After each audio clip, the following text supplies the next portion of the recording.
Last year থেকে দিদিকে follow করা শুরু করেছি ইউটিউবে, এবং দি থেকে বহুবার রিডিংসও নিয়েছি, কারণ দি এত সুন্দর করে মোটিভেট করে, এত সুন্দর করে আপলিফট করে, আমি আমার লাইফের ওয়ার্স্ট সিচুয়েশন থেকে বেরোতে পেরেছি।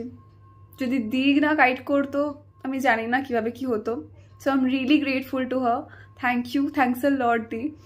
আগে দি পাস্ট লাইফ রিগ্রেশন নিয়ে একটা ভিডিও দিয়েছিল, তো ওই ভিডিওটা আমি একেবারেই নো এক্সপেকটেশনের সাথে দেখি, আর মেবি ম্যানিফেস্ট হয়ে গেছে কোনোভাবে, যে মানে আমি ভেবেছিলাম যে যদি দি আমার নামটা সিলেক্ট করে, turns out I was one of the lucky ones. দি আমাকে সিলেক্ট করে এবং হোয়াটসঅ্যাপেই ফোন করে, হোয়াটসঅ্যাপে ফোন করে আমাকে বলে, মানে পুরো প্রসিজিওরটা বলে দেয় আমাকে যে এই করতে হবে।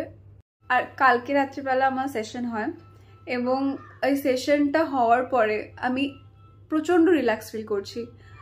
আমার মধ্যে যত নেগেটিভ এনার্জিস ছিল সবটা রিলিজ লাগছে, এবং খুব রিল্যাক্স হয়ে গেছি, খুব হালকা লাগছে নিজেকে। পাস্ট লাইফে যত ব্যাগেজেস ছিল আমার সবটা আমি কালকে বুঝেছি, এবং যত কোয়েশ্চেন্স ছিল, যে অডনেসগুলো ছিল লাইফে কেন হচ্ছে, সেগুলোর সমস্ত আনসার আমি পেয়ে গেছি।